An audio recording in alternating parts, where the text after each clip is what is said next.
जय जिनेंद्र। आज पर्युषण का चौथा दिन है और गुरुदेव के जो अंतःगढ़ सूत्र के प्रवचन हैं उनमें जो उन्होंने व्याख्यान दिए थे उसमें से एक कहानी आज आपको सुना रही हूँ। पति पत्नी की कहानी। एक गांव था, वहाँ पर एक पति पत्नी रहते थे। तो पति की आर्थिक स्थिति मतलब अच्छी नहीं थी, काम धंधा कुछ अच्छा चल नहीं रहा था, मतलब दिन बहुत ही गरीबी में कट रहे थे। तो पत्नी के मन में ऐसा विचार आ गया कि मतलब मैं शादी हुई जब से मतलब कितने संकटों में मेरा जीवन गुजर रहा है। न तो मैंने मतलब कुछ कभी अच्छा पहना, न कभी कुछ अच्छा खाया। और ऐसा सोचते मतलब उसके पति के प्रति उसके मन में मतलब निकृष्ट भाव आ गए कि कैसा निकटू पति से मेरा सामना हुआ है और मेरा जीवन तो मतलब कितना कष्टमय हो गया है और सुख का मैंने दिन ही नहीं देखा।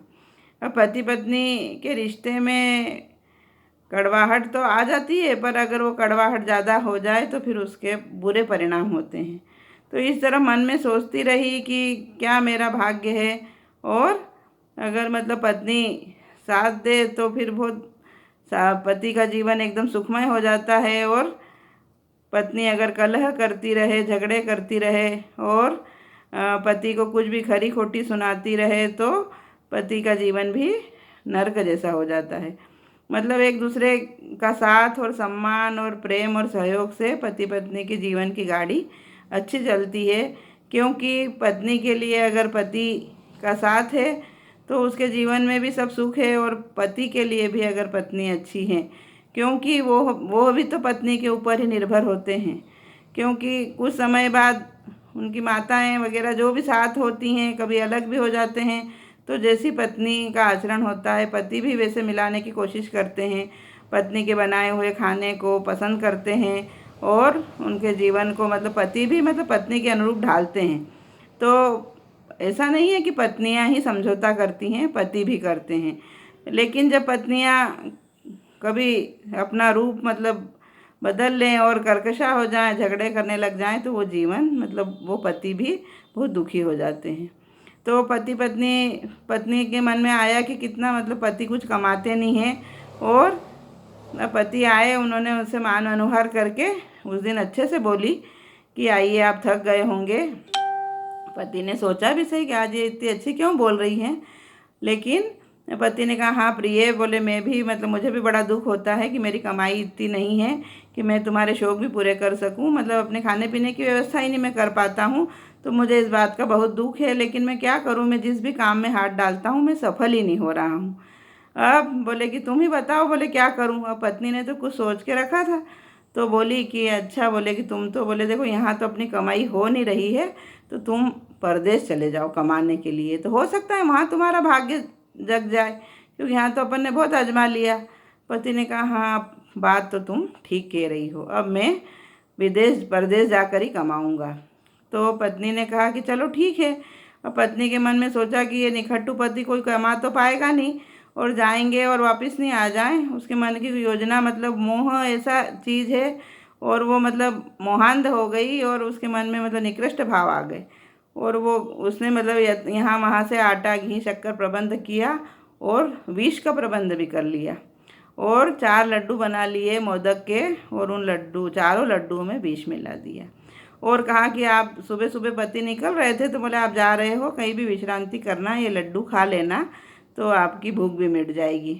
अब पति सहज सरल था, समझ नहीं पाया पत्नी की बात। ठीक है, लड्डू रख लिए उसने, चलता गया चलता गया चलता गया। मन में मतलब था कि भगवान करे मेरा कुछ अच्छा काम धंधा मिल जाए मेरे को, ताकि मैं कुछ पैसे कमाने लग जाऊं।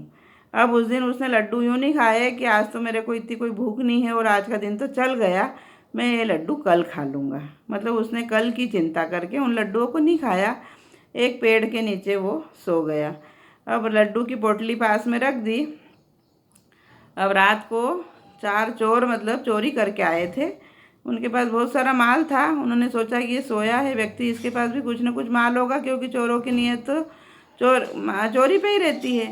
तो उन्होंने इधर उधर उसको टटोला, तो वो तो गरीब था, कुछ नहीं मिला, लेकिन 4 लड्डू मिले। वो भूखे तो थे ही सही, उन्होंने सोचा कि चलो अपने लिए ये लड्डू ही सही। वो एक एक लड्डू चारों ने खा लिया।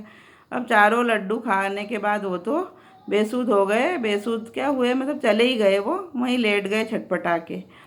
अब बेचारे उस आदमी की आंखें खुली और उसने देखा कि अरे मैं ये आसपास कौन है, और उसने देखा पोटलियाँ पड़ी हुई है सोने चांदी हीरे जवाहरत की। वो समझ गया कि अरे ये तो चोर हैं। उनको छू के देखा उसने, हिला के देखा तो वो तो मर चुके थे।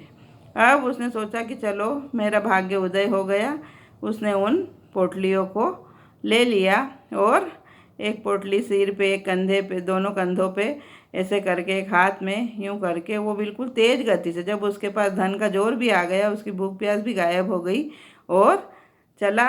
अब वो मतलब कि रास्ते में चिंतन भी कर रहा था कि मेरे लड्डू खाने से ये मर गए, मतलब लड्डू में जहर था। उसको समझ में भी आ गया, सरल प्राणी था, लेकिन इतना तो समझ में आता है कि मेरी पत्नी ने लड्डू में विष मिलाए थे। लेकिन पत्नी ने जब पति को देखा कि अरे ये तो पोटलियाँ लेके आए हैं और उन पोटलियों में गहने और आभूषण और सब कुछ था, तो बड़ी खुश हो गई और वो गाने लगी कि भले पधारिया प्रीतम राय, राह देखते ये दिन जाए, तुम हो मेरे सिर के ताज, बलिहारी में जाऊं आज। मतलब पति को कहने लगी कि अरे आप 2-3 दिन में मेरी हालत इतनी ख़राब हो गई, आपने आके मेरे दिल को चैन दिया और तुम तो मेरे सिर के ताज हो। अब पति ने पत्नी का यह दृश्य देखा तो वो बोला कि वाह वाह मेरी अबला नार, तेरे गुण का नहीं है पार, मेरे कर्मों ने मारा जोर, खा गए लड्डू मर गए चोर, खा गए लड्डू मर गए चोर। इस तरह से समझ गए। लेकिन लोभ ऐसी चीज़ है कि गहनों को देख के पत्नी पिघल गई, माफ़ी मांग ली उन पति पत्नी का जो भी हुआ हो।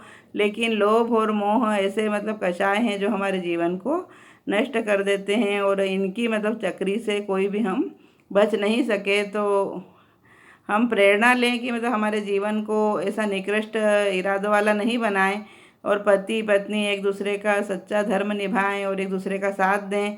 सुख और दुख आते हैं, जाते हैं, निकल जाते हैं, लेकिन इस जीवन की नाव में जो अपने पति पत्नी साथ निभा के सच्ची गृहस्थी का पालन करते हैं, एक दूसरे की भावनाओं का ख्याल रखते हैं, सम्मान करते हैं, तो उनका जीवन बहुत ही सुखमय बन जाता है और समय आता जाता रहता है। तो गुरुदेव ने यही संदेश फरमाया। तो पूज्य गुरुदेव के चरणों में कोटिशः वंदन करती हूँ। और आज की मेरी यही कहानी थी। आशा है आपको पसंद आएगी। जय जिनेंद्र।